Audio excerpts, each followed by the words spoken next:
My dear friends,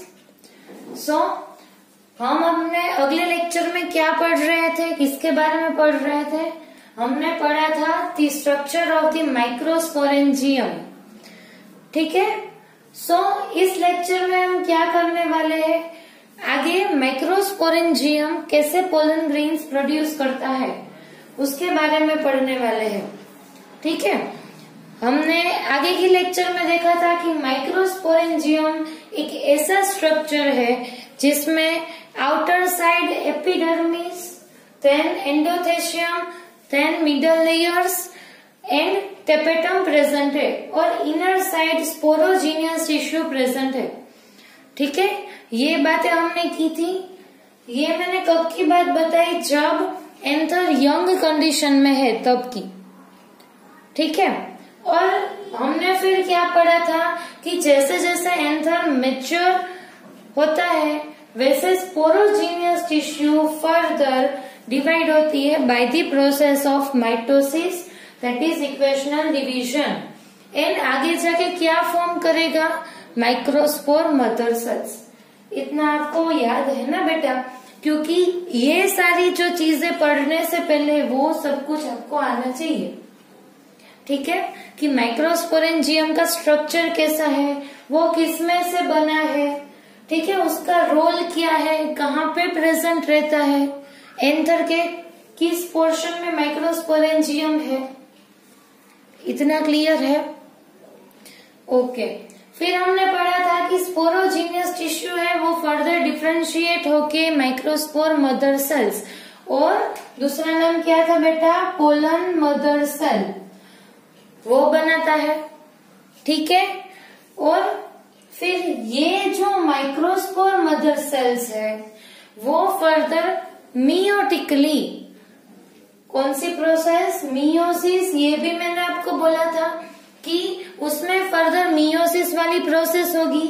फिर वो meiotically divide करके माइक्रोस्पोर टेट्राइड जनरेट करेगा, क्योंकि by the process of meiosis 4 cells will form, और वो सारे सेल्स कैसे होंगे, हेप्लोइड। ठीक है। आपने पढ़ा है बेटा कि मियोसिस की प्रोसेस के बाद जो सेल्स प्रोड्यूस होते हैं वो 2n में से n हो जाते हैं, इसीलिए मियोसिस को रिडक्शनल डिवीजन बोलते हैं। फिर मैंने आपको ये भी बताया था कि जहां कहीं भी आप पढ़ो कि मदर सेल्स लिखा है तो हमें याद रखना है कि उसमें नेक्स्ट प्रोसेस मियोसिस की होगी। ठीक है। फिर माइक्रोस्पोर्स जनरेट हुए, टेट्राइड यानी 4। फिर मैंने आपको बताया था कि microspore will further develop and at the time of maturity it will convert into the pollen grain. ठीक है। और फिर क्या होगा, यहाँ पे जो है लाइन ऑफ डेहिसन्स वो ब्रेक होके यहाँ जो स्ट्रक्चर है माइक्रोस्पोरेंजियम, यहाँ से पोलन ग्रेन बाहर की साइड रिलीज कर जाएगी और उस साइड भी। ठीक है। फिर मैंने ये भी बोला था कि ये जो लाइन ऑफ डेहिसन्स है वो कौन बनाता है, कौन सी लेयर बनाने में हेल्प करती है, एंडोथेशियम लेयर। ठीक है। ये सब कुछ आपको याद है। मैंने अभी तक कुछ स्टार्ट नहीं किया, ये अगले लेक्चर के बारे में बता रही हूँ ताकि आपको याद आ जाए कि हमने क्या पढ़ा था। फिर मैंने आपको स्टोरी ऑफ आर्कीस्पोरियल सेल्स ऐसा टॉपिक भी पढ़ाया था कि आर्कीस्पोरियल सेल्स है वो जाके माइक्रोस्पोरेंजियम का स्ट्रक्चर बनाएगा। इतना याद है आपको? ठीक है, वेरी गुड।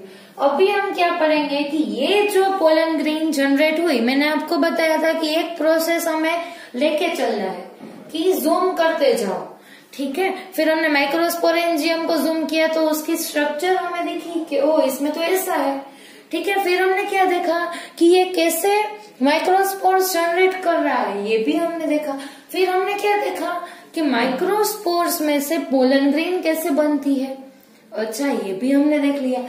फिर हमने देखा कि ये जो पोलन ग्रेन है वो रिलीज कैसे होती है, ये भी देखा। ठीक है।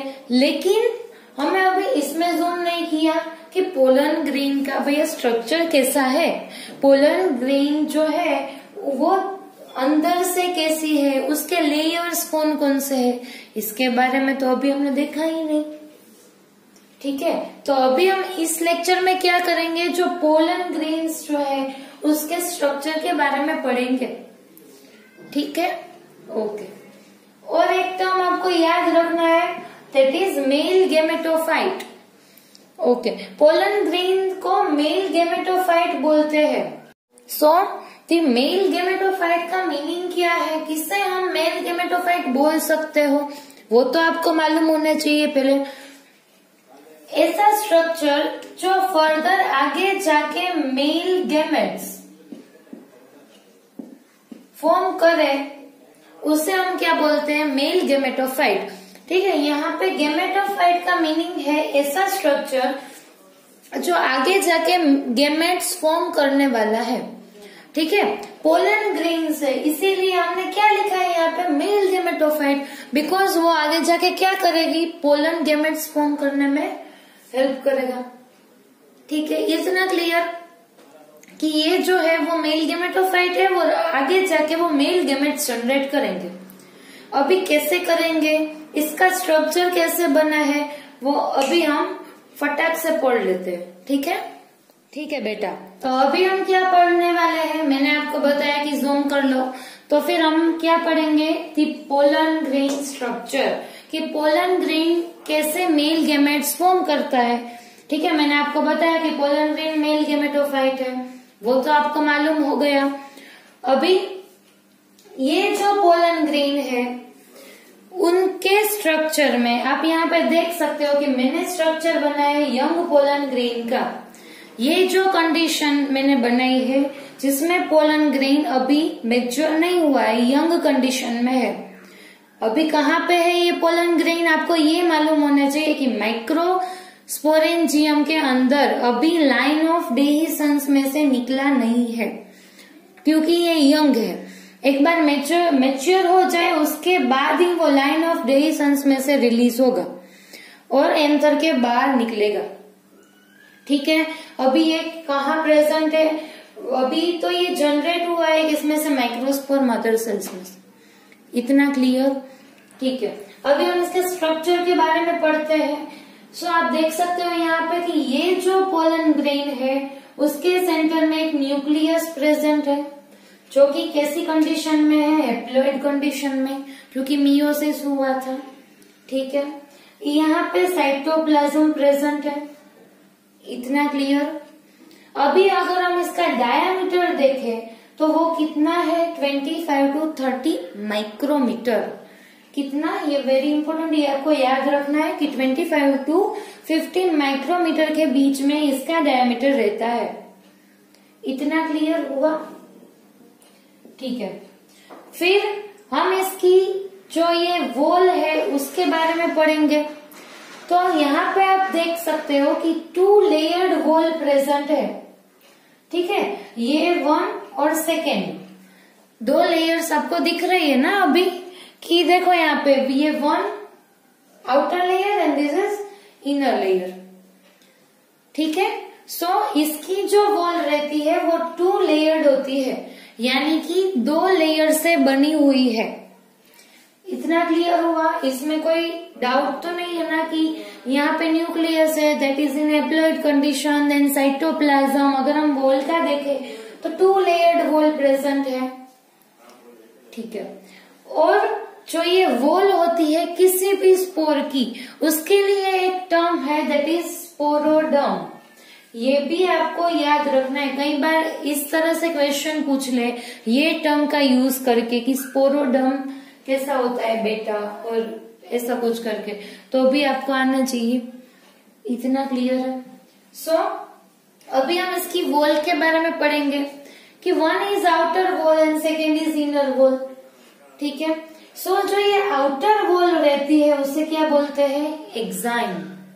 ठीक है, exine is a outer wall, and जो इनर वॉल रहती है दैट इज इंटाइन। ओके, इतना याद रखना है पहले, आई पे से आई, intine that is inner wall, और exine that is the outer wall of the pollen grain. इतना क्लियर हुआ? ठीक है। अभी देखो कि जो एक्साइन है वो किससे बना है? Exine is made up of sporopollenin. Okay, sporopollenin एक ऐसा मटेरियल है जो पोलन ग्रेन को high temperature, organic material, different different acids and alkali से प्रोटेक्शन प्रोवाइड करता है। ठीक है, ये जो स्पोरोपोलेनिन है ये मटेरियल कैसा है? रेजिस्टेंट मटेरियल है, हाईली रेजिस्टेंट पावर है इसके पास। ये हाई टेम्परेचर को भी टॉलरेट कर सकता है, ऑर्गेनिक, एसिड, अल्कली, कई सारे केमिकल से भी रेजिस्ट है। और एक बात, ऐसा अभी तक कोई एंजाइम्स नहीं मिला है जो स्पोरोपोलेनिन को डिग्रेड कर सके। ठीक है, एंजाइम भी स्पोरोपोलेनिन को डिग्रेड नहीं कर सकते। ये इतना रेजिस्टेंट मटेरियल है स्पोरोपोलेनिन। और जो ये आउटर वॉल रहती है पोलन ग्रेन की, जिसे हम एक्साइन बोलते हैं, वो किससे बना है? स्पोरोपोलेनिन से बना है। ठीक है, सो ये जो एक्साइन है वो कैसा होगा? रेजिस्टेंट होगा। ठीक है, कि किसी भी एसिड में डाल दो, अल्कली में डाल दो, अंदर के जो स्ट्रक्चर है वो डैमेज नहीं होंगे, क्योंकि outer layer is made up of sporopollenin. इतना क्लियर हुआ? अभी आपके एनसीईआरटी में एक क्वेश्चन दिया है कि स्पोरोपोलेनिन क्यों इतना हार्ड और रेजिस्टेंट है। ये वाला क्वेश्चन दिया है, आप देख लो अपनी टेक्स्ट बुक में। तो इसका आंसर क्या हुआ बेटा कि ये जो स्पोरोपोलेनिन रेजिस्टेंट मटेरियल है वो क्या करेगा? प्रोटेक्शन प्रोवाइड करेगा। ठीक है, ये इतना हार्ड है कि कई बार एज अ फॉसिल्स भी हमें पोलन ग्रेन्स मिलती है। ठीक है, इवोल्यूशनरी स्टडी करने में भी हेल्प करता है क्योंकि ये रेजिस्टेंट है। सो ज्यादा से ज्यादा टाइम तक ये बिना डिग्रेड हुए रह सकता है। इतना क्लियर हुआ? ओके, सो इतना याद रखो कि exine which is made up of this sporopollenin, right. अभी एक्साइन की जो लेयर है, अभी आप बोलो कि मैम इतना एक्साइन इतना हार्ड मटेरियल है, फिर इसमें से मेल गैमेट रिलीज कैसे हो पाएंगे? इतना हार्ड मटेरियल में से तो कुछ बाहर नहीं आ सकता, बाहर नहीं जा सकता, अंदर नहीं आ सकता, फिर इसमें से मेल गैमेट्स कैसे रिलीज होंगे? सही है ना क्वेश्चन? क्योंकि इतना हार्ड लेयर से ये सराउंडेड है कि इसमें से तो रिलीज होने का कोई चांस ही नहीं है। उसका भी एक आंसर है, that is germ pore. Pollen grain के स्ट्रक्चर में ये जो आउटर वॉल है वहां कहीं पे एक जर्म पोर प्रेजेंट रहता है। पोर यानी होल, जर्म पोर प्रेजेंट रहता है। सो जर्म पोर क्या स्ट्रक्चर है? एक टाइप का होल है और दी पोर है जिसमें स्पोरोपोलेनिन और दी एक्साइन प्रेजेंट नहीं है। ठीक है, ये होल जैसा स्ट्रक्चर है। सो इसमें क्या होगा कि ये जो स्पोरोपोलेनिन है वो एब्सेंट है।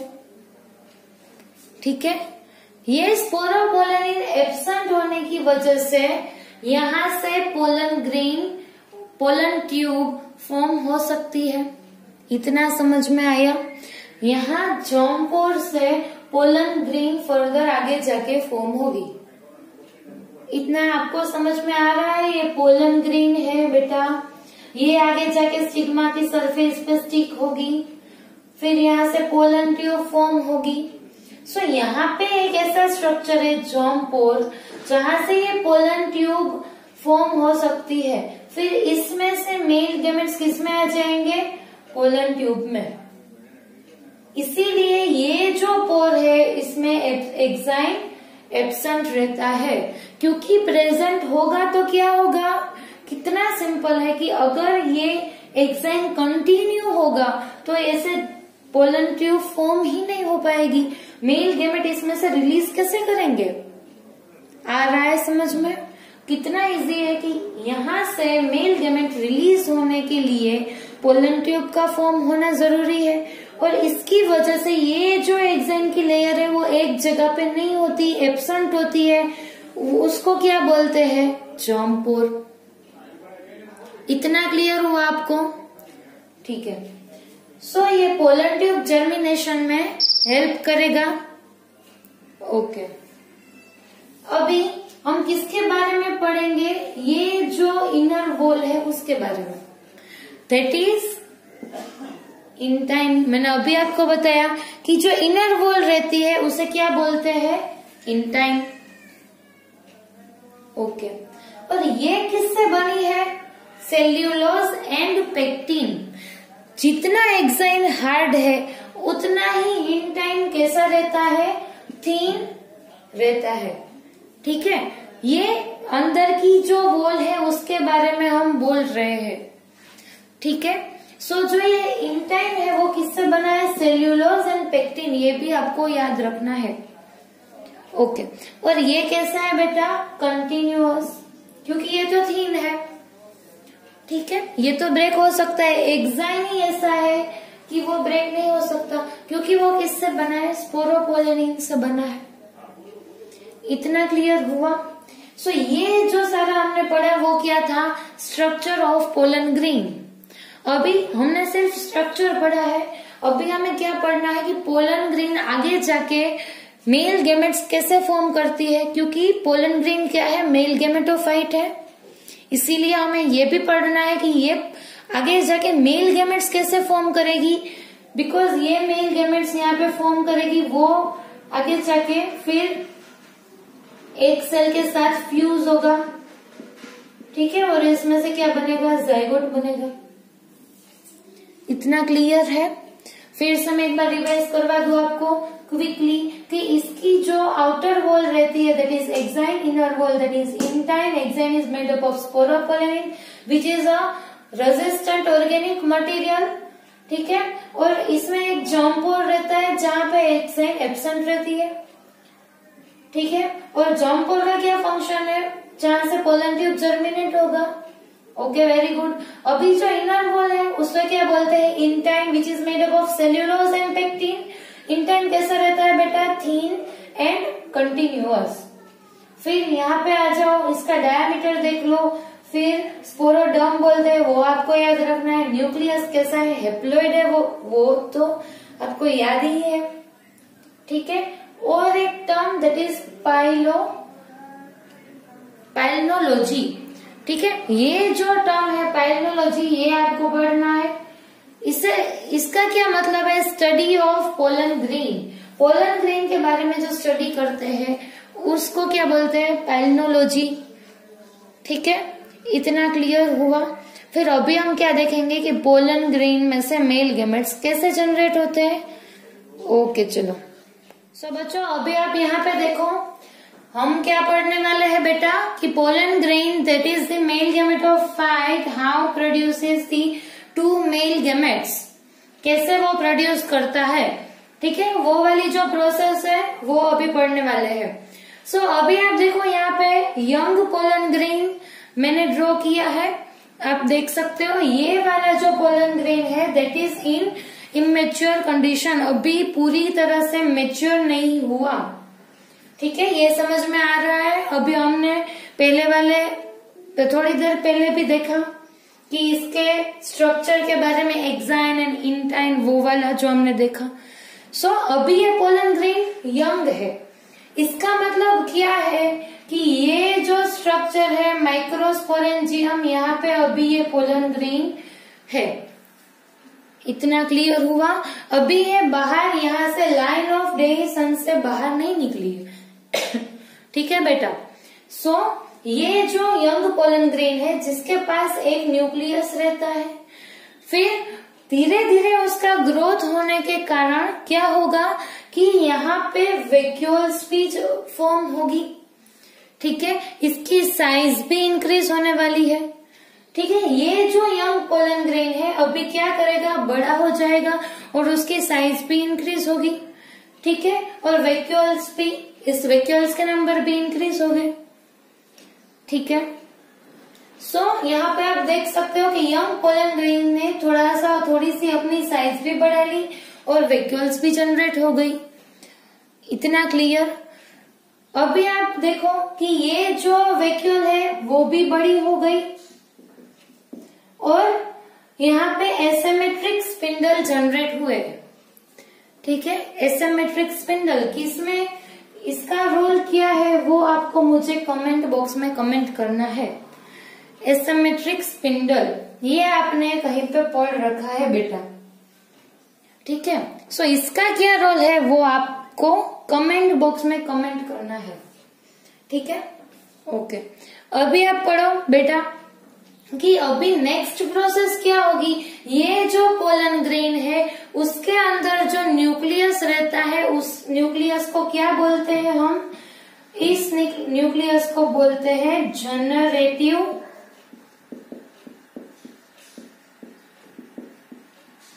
न्यूक्लियस। क्या बोलते हैं बेटा, जनरेटिव न्यूक्लियस। ठीक है, अभी ये जो न्यूक्लियस होगा वो डिवाइड कर जाएगा। ठीक है, और सिर्फ न्यूक्लियस का ही डिवीजन होगा, दैट इज कैरियोकाइनेसिस। और ये न्यूक्लियस डिवाइड होके कितने न्यूक्लियस फॉर्म हो जाएंगे, 2 न्यूक्लियस। ठीक है, ये न्यूक्लियस डिवीजन की जो प्रोसेस रहती है उसे क्या बोलते हैं बेटा, कैरियोकाइनेसिस। ठीक है, वो तो आपको मालूम ही है। ये जो न्यूक्लियस है जनरेटिव न्यूक्लियस, ये डिवाइड हो जाएगा और 2 न्यूक्लियस फॉर्म करेगा। ठीक है, वो ये जो 2 न्यूक्लियस है ये आप यहाँ पे देख सकते हो।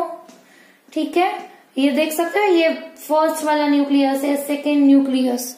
ठीक है, ये जो जनरेटिव न्यूक्लियस डिवाइड किया और 2 न्यूक्लियस फॉर्म हुए, उसमें से एक को हम जनरेटिव न्यूक्लियस ही बोलेंगे और दूसरे न्यूक्लियस को क्या बोलते हैं, ट्यूब न्यूक्लियस। ये आपको याद रखना है बेटा। ठीक है, आई रिपीट, पहले पोलन ग्रेन की साइज स्मॉल थी, फिर धीरे धीरे उसका ग्रोथ हुआ, फिर क्या हुआ, उसके अंदर कैरियोकाइनेसिस की प्रोसेस हुई, इसीलिए उसके अंदर जो न्यूक्लियस प्रेजेंट था वो डिवाइड कर गया बेटा। इसकी वजह से क्या हुआ, 2 न्यूक्लियस फॉर्म हो गए, जो कि आप इस डायग्राम में देख सकते हो। ठीक है, 2 न्यूक्लियस है ना, ये वाला और ये वाला। ठीक है, उसमें से जो एक न्यूक्लियस था उसको हमने क्या बोला, जनरेटिव न्यूक्लियस, और जो दूसरा न्यूक्लियस फॉर्म हुआ उससे क्या बोला हमने बेटा, ट्यूब न्यूक्लियस। इतना क्लियर हुआ अभी आपको। ठीक है, वेरी गुड। अभी आप यहाँ पे देखो, ये जो डायग्राम है उसमें क्या हुआ, कैरियोकाइनेसिस की प्रोसेस हो गई, फिर धीरे धीरे उसमें कैरियोकाइनेसिस की प्रोसेस होने के बाद ये जो सेल वॉल फॉर्मेशन की प्रोसेस है वो शुरू हुई। ठीक है, उसकी वजह से क्या हुआ कि ये जो पोलन ग्रेन है उसमें 2 सेल्स फॉर्म हो गए। ठीक है, पहले कैरियोकाइनेसिस हुआ और फिर ऐसे उसमें 2 सेल्स जनरेट हो गए। इतना क्लियर हुआ बेटा। ठीक है, ये जो जनरेटिव न्यूक्लियस है ये यहाँ पे है, जनरेटिव न्यूक्लियस। ठीक है, ये जो न्यूक्लियस है नीचे वाला वो क्या है, जनरेटिव न्यूक्लियस, ये वाला। ठीक है, और ये जो न्यूक्लियस है वो कौन सा न्यूक्लियस है बेटा, ट्यूब न्यूक्लियस। इतना क्लियर हुआ अभी आपको, वेरी वेरी इजी। जरा सा भी कंफ्यूज होने की बिल्कुल आवश्यकता नहीं है। ठीक है, ये मैं फिर से यहाँ पे बना रही हूँ, ये आप देखो, ये पोलन ग्रेन है हमारी। ठीक है, इसके अंदर जो न्यूक्लियस था वो डिवाइड कर गया और एक बना जनरेटिव न्यूक्लियस और दूसरा बना ट्यूब न्यूक्लियस। ठीक है, ये ट्यूब न्यूक्लियस है और ये कौन सा है, जनरेटिव न्यूक्लियस। ये वाला जो है ट्यूब न्यूक्लियस। ठीक है, इतना क्लियर हुआ। फिर यहां से सेल वॉल फॉर्मेशन हो गया। ठीक है बेटा। अभी ये 2 सेल्स फॉर्म हो गए ठीक है, पहले 2 न्यूक्लियस है, अभी 2 सेल्स फॉर्म हो गए। ठीक है, सो ये वाला जो सेल्स बना, यहाँ पे जो सेल्स बना उसे क्या बोलते हैं बेटा? Vegetative cell. ठीक है, ये जो ऊपर वाला जो सेल रहता है उसे बोलते हैं वेजिटेटिव सेल। अभी ये जो सेल है जिसमें जनरेटिव न्यूक्लियस प्रेजेंट है, उस सेल को हम क्या बोलेंगे? Generative cell. ठीक है, कितना इजी है बेटा। 2 सेल्स फॉर्म हो गए, जिसमें एक बना वेजिटेटिव सेल जिसके पास ट्यूब न्यूक्लियस है, दूसरा बना जनरेटिव सेल जिसके पास जनरेटिव न्यूक्लियस प्रेजेंट रहता है। ठीक है, अभी आप देखो कि पोलन ग्रेन का जो स्ट्रक्चर है वो 2 सेल वाला है। ठीक है, और अभी ये पोलन ग्रेन किसमें है बेटा? माइक्रोस्पोरेंजियम में है। अभी ये जो 2 सेल स्ट्रक्चर है वो बेटा किसमें है? अभी तो इसमें ही है, यहां से जनरेट हुई है पोलन ग्रेन। ठीक है, फिर मेच्योर होके कैसा स्ट्रक्चर बना लेगी? ऐसा 2 सेल्ड स्ट्रक्चर। ठीक है, अभी आपकी टेक्स्ट बुक में एक लाइन दी है कि in 60% angiosperms pollen grains will shed at this 2 celled stage. ठीक है, ऐसी कुछ लाइन दी है आपकी टेक्स्ट बुक में। उसका क्या मीनिंग है कि 60% जो फ्लावरिंग प्लांट रहते हैं, 60% जो एंजियोस्पर्म्स है उसमें कैसी प्रोसेस होती है बेटा? जो मैंने अभी आपको बोली, 60% फ्लावरिंग प्लांट में पोलन ग्रेन ऐसे 2 सेल्ड स्ट्रक्चर में आके फिर क्या हो जाती है? यहाँ से रिलीज हो जाती है। जब पोलन ग्रेन 2 सेल्ड स्ट्रक्चर में होती है तभी पोलन ग्रेन यहाँ से रिलीज हो जाएगी, फिर कहीं पे जाके स्टिग्मा पे अटैच हो जाती है। इतना क्लियर है बेटा? I repeat, in 60% of the angiosperms क्या होता है? जब पोलन ग्रेन मेच्योर होते होते 2 सेल्ड स्ट्रक्चर फॉर्म करती है, जब उसमें एक वेजिटेटिव सेल रहता है, एक जनरेटिव सेल रहता है, तभी ये यहाँ से लाइन ऑफ डेhiscence को ब्रेक करके यहाँ से रिलीज हो जाती है। इतना ही मैच्योर होती है किसमें? 60% एंजियोस्पर्म्स में। ठीक है, लेकिन अगर हम बात करें रिमेनिंग 40% की, ठीक है, ये तो हमने 60% की बात की, इतना क्लियर हो रहा है, तभी मैं 40% की बात करूंगी। 60% में क्या होता है बेटा? Pollen grain at the 2 celled stage यहां से रिलीज हो जाएगी। ठीक है, लेकिन जो रिमेनिंग 40% है, हमने 60% की बात की, तो अभी जो 40% बच गए उसमें कैसा होगा? उसमें तो ऐसा होता नहीं। फिर उसमें कैसा होता है? आप यहाँ पे देख सकते हो, उसमें कैसा होगा कि ये जो जनरेटिव सेल है, ये वाला नीचे वाला जो जनरेटिव सेल है, वो फर्दर डिवाइड होके क्या करेगा? 2 मेल गैमेट्स फॉर्म कर देगा। क्या मैंने बोला बेटा? In remaining 40% of the angiosperms, generative cell will further divide and form the 2 male gametes। ठीक है, ये भी फर्दर डिवाइड हो जाएगा और 2 मेल गैमेट्स फॉर्म करेगा। ठीक है, अभी आप सोचो कि ये जनरेटिव सेल भी डिवाइड हो गया तो क्या होगा? ये कितने सेल का स्ट्रक्चर है बेटा? 3 सेल स्ट्रक्चर फॉर्म हो गया। अभी आप देखो, अभी मैं 40% की बात कर रही हूँ, कंफ्यूज मत होना और मिक्स भी मत कर देना कि ये जो जनरेटिव सेल है वो अभी डिवाइड कर गया और 2 मेल गैमेट्स फॉर्म हो गए। फिर ये पोलन ग्रेन यहाँ से रिलीज होगी। ठीक है, 60% में क्या होता है? जब ये 2 सेल्ड होता है तभी रिलीज कर जाती है, लेकिन रिमेनिंग 40% में क्या होगा कि जनरेटिव सेल भी यहीं पे डिवाइड कर देगा और when this pollen grain acquires the 3-celled structure, then it will release from the line of dehiscence। ठीक है, ओके, सो आपको ये वाली बात याद रखनी है। फिर क्या होगा, ये 40% है, उसमें ये 3 सेल्ड स्ट्रक्चर वाली पोलन ग्रेन ये रिलीज हो जाएगी और फिर स्टिग्मा पे जाके अटैच हो जाएगी। इतना क्लियर है बेटा? ठीक है, वेरी गुड। अभी एक और बात कि ये जो जनरेटिव सेल है उसने क्या किया कि मेल गैमेट्स बनाने में हेल्प की। ठीक है, ये डिवाइड कर गया और मेल गैमेट्स फॉर्म कर दिया। ओके, इसमें कौन सी प्रोसेस होगी? माइटोसिस। ये तो आपको दिमाग में रखना ही है। ठीक है, ओके। फिर जनरेटिव सेल का तो रोल हमें मालूम हो गया कि ये मेल गैमेट्स फॉर्म करने में हेल्प करता है। लेकिन अगर हम बात करें वेजिटेटिव सेल की तो उसका क्या रोल है, ट्यूब न्यूक्लियस की तो उसका क्या रोल है? ठीक है, ट्यूब न्यूक्लियस की बात करें तो उसका क्या रोल है?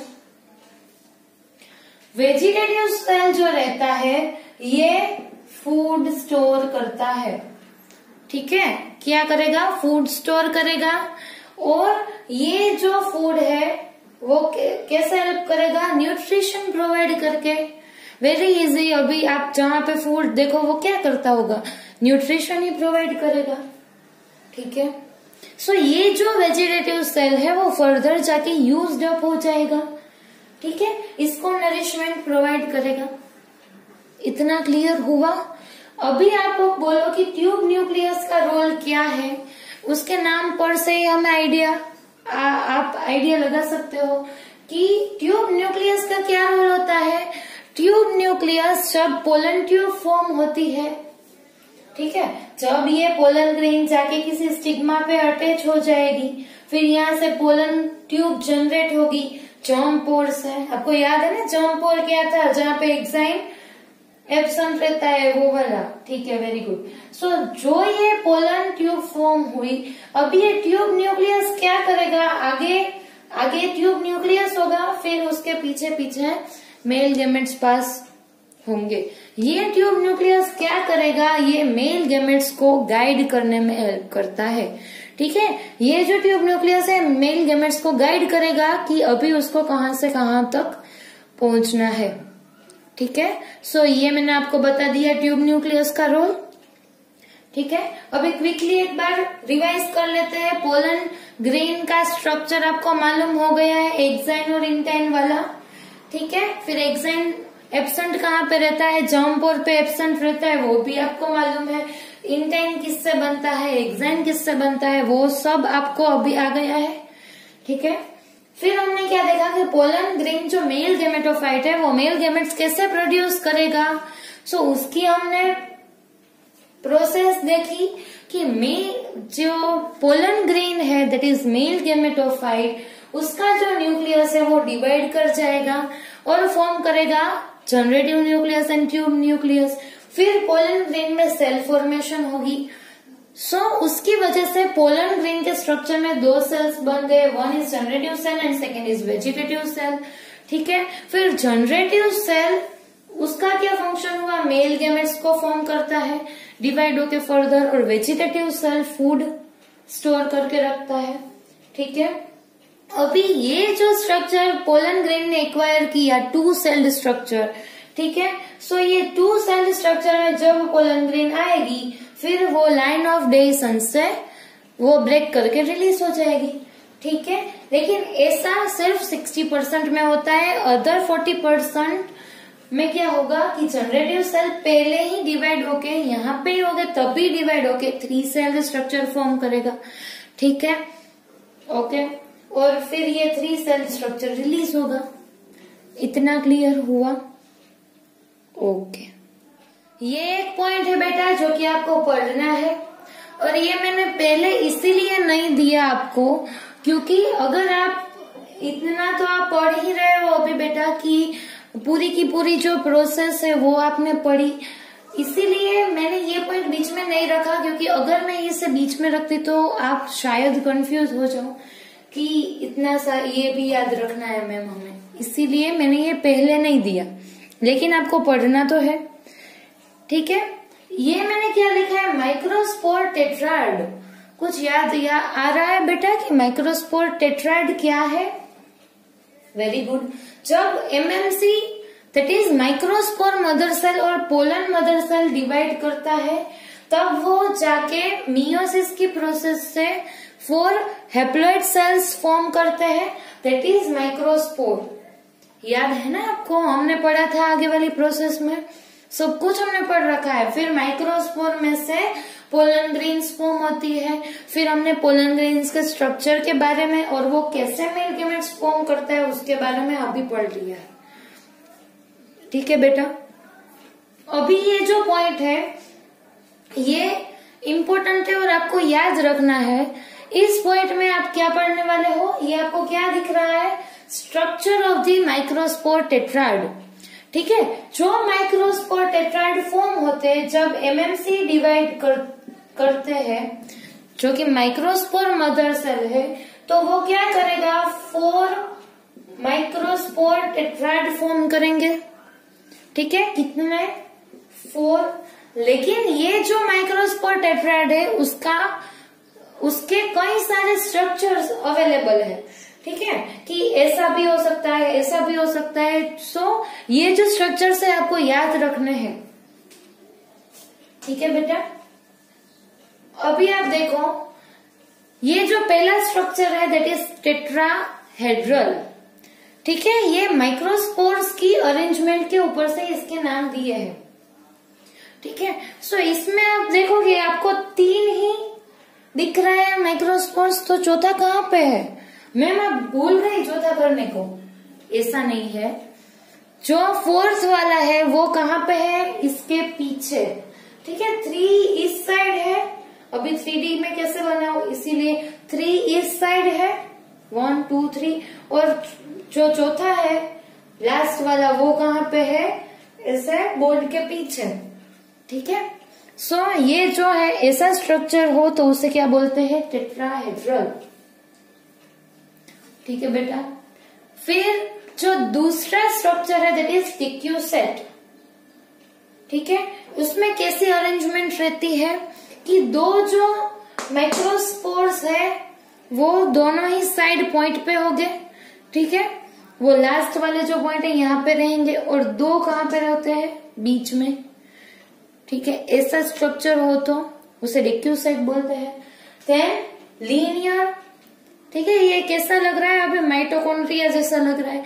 लीनियर यानी चारों के चारों लाइन में है, वेरी इजी। ठीक है, टेट्राहेड्रल तो आपको अभी याद रहे, लीनियर भी याद रहे। इसमें तो क्या है, 2 बीच में, 2 साइड में। ठीक है, फिर आइसोबाइलेटरल, ये तो कितना इजी है आइसोबाइलेटरल। ठीक है, सो ये चारों के चारों ऐसे फैन जैसा कुछ लग रहा है। ठीक है, ये अभी घूमने वाला है, मुझे तो ऐसा लग रहा है आइसोबाइलेटरल। ठीक है, सो ये वाली जो अरेंजमेंट है ये भी याद रहे। और ये इसका तो नाम ही बता रहा है कि इसमें क्या है, टी शेप्ड। 2 ऊपर है और देन 3rd एंड 4th। सो ये जो है ये टी शेप्ड है।